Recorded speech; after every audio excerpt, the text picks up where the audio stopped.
Mbanje kugusuza we mukunzi wa Leo TV Entertainment, nkwibutsa ko uyu ari umuyoboro wa mbere wa YouTube ukugezaho amakuru yizewe mu gihugu cyacu cy'u Rwanda.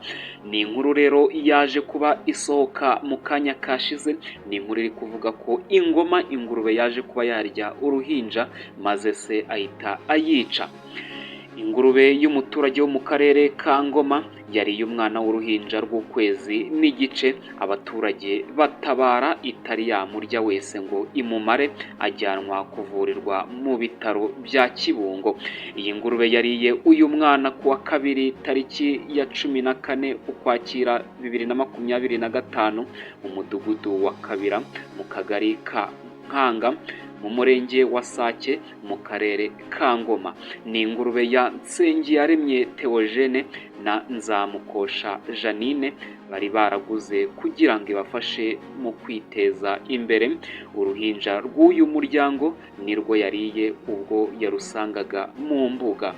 Umunyamabanga nshingwabikorwa w'umurenge wa Sake Ndaruhutse Jean Dodier yabwiye Igihe ko iyi ngurube yariye bimwe mu bice by'uyu mwana.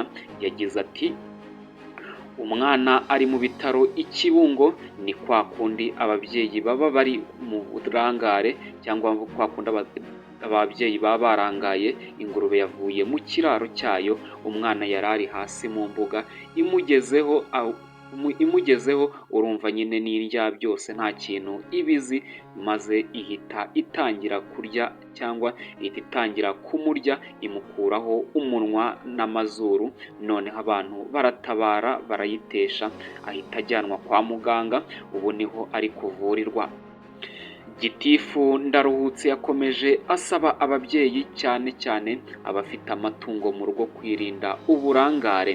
Yavuze ko umwana w'ukwezi aba akwiriye gushyirwa mu nzu aho kujyanwa hanze aho ashobora guhurira n'ibibazo bitandukanye.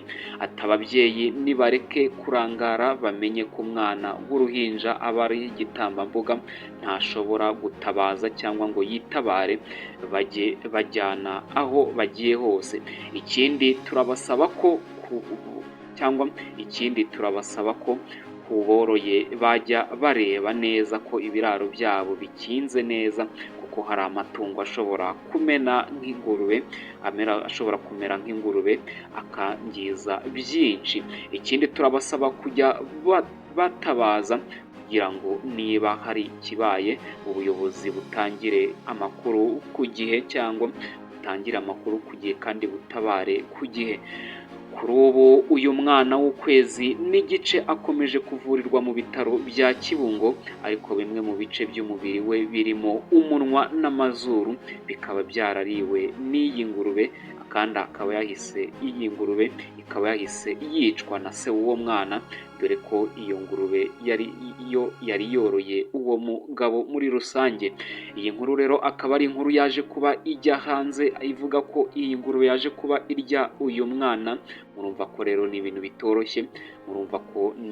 bitoroshye, ku bantu baboroye amatungo magufi nk'ingurube muri rusange, kuko burya ingurube ni itungo rishobora kukwangiriza byanga bikunze.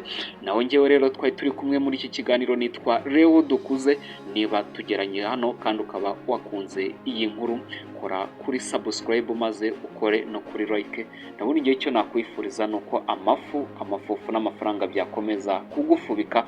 Murakoze cyane.